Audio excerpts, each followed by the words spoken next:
Weh, apa nih? Lu mau daftar organisasi? Yakin lu? Jangan sosok asik gini lah. Ntar belum gak dihargain lu, kena bakso goreng. Jomblo gak lulus-lulus, nanti lu baru tahu rasa. Nih pikir lagi deh. Emang masuk organisasi itu salah ya? Halo, kamu kenapa? Halo kok, aku lagi galau nih. Oh, kamu galau kenapa? Aku kan udah ambil form organisasi yang aku mau. Tapi aku tadi ketemu si Daniel dan katanya organisasi itu banyak sisi negatifnya. Dan aku jadi mikir lagi kan, menurut kok gimana? Kalau organisasi sih emang banyak negatifnya, tapi kamu juga bisa banyak ambil hal-hal positif dari organisasi itu. Terus bentar lagi aku ada interview ketua organisasi nih, kamu mau ikut gak? Siapa tahu kamu dapet inspirasi. Oh boleh. Yuk. Ayo berani.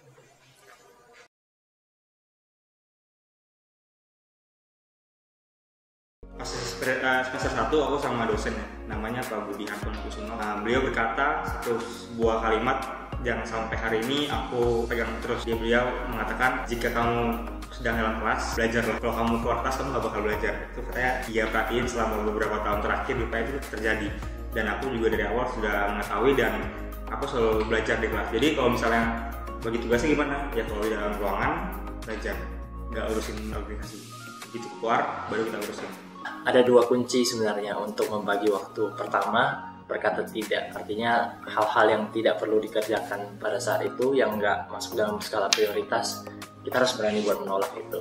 Yang kedua adalah jangan menunda-nunda. Jadi apapun yang harus kita kerjakan sekarang, ya sekarang. Pada saat rapat, ya kita benar-benar beresin pas rapat. Kalau misalkan di luar itu dilakukan juga, cuman seminimum mungkin. Karena saya selalu tekankan ke HMJ saya, yang terutama di UPH itu ya kuliah.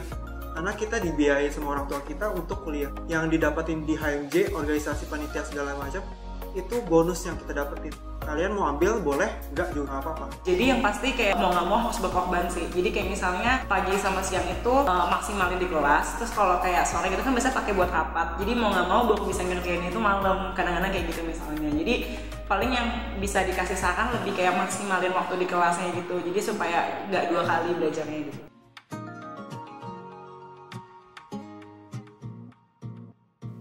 Ya seru sih, banyak, jadi kayak lebih mengenal anggotanya juga, terus semua masalah jadi kita bisa tahu juga dari organisasi. Kan biasanya kalau anggota ya mikirin divisinya sendiri, sekarang kita jadi tahu setiap divisi.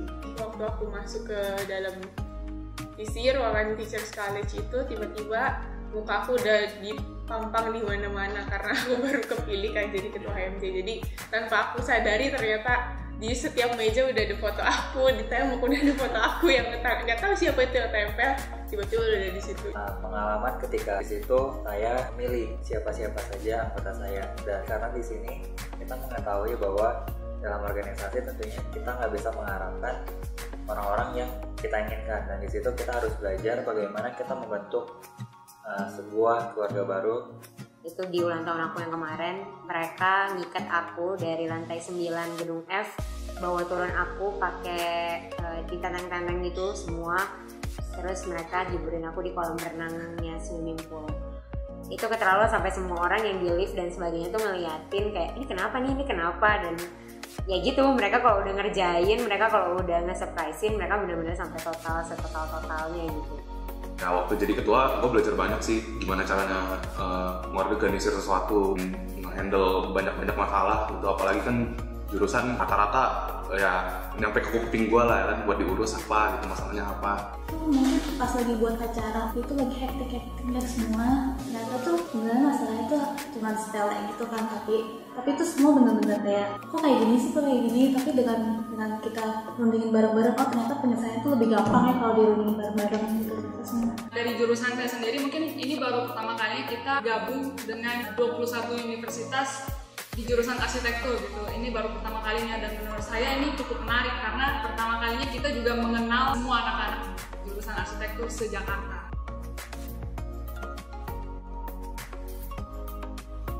Saya bangga bisa gabung sama mereka dan kita bisa bareng-bareng. Saya banyak belajar, mereka banyak tegur saya dalam banyak hal, dan dari situ justru bukan berarti kita dalam satu organisasi ada leader, anggota dan kita punya jarak ya, tapi justru dari situ saya belajar gimana caranya mereka membutuhkan kepedulian saya dan saya berusaha untuk peduli sama mereka, dan itu yang membuat saya terus belajar dan mereka yang ngajarin saya. Kalau bukan mereka mungkin saya nggak tahu tentang hal itu gitu.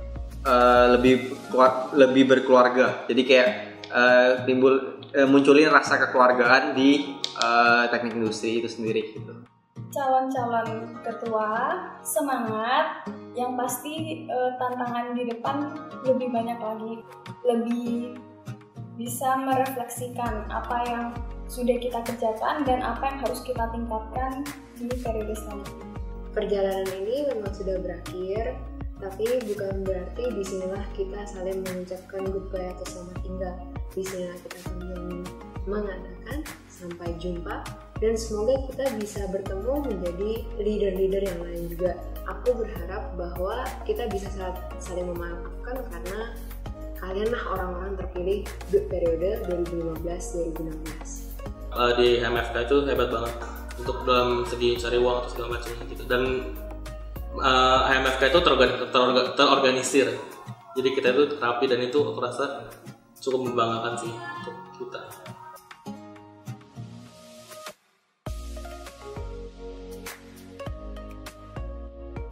Mungkin satu hal yang paling ngeselin itu nggak bisa ngerubah stigma yang orang-orang lihat. Banyak yang lihat Nihon Utopia tuh sebagai sarang ya orang otaku kalau orang bilang. Dan semoga saja di kepemimpinan yang selanjutnya ini stigma itu akan berkurang dan orang-orang makin banyak yang mau masuk.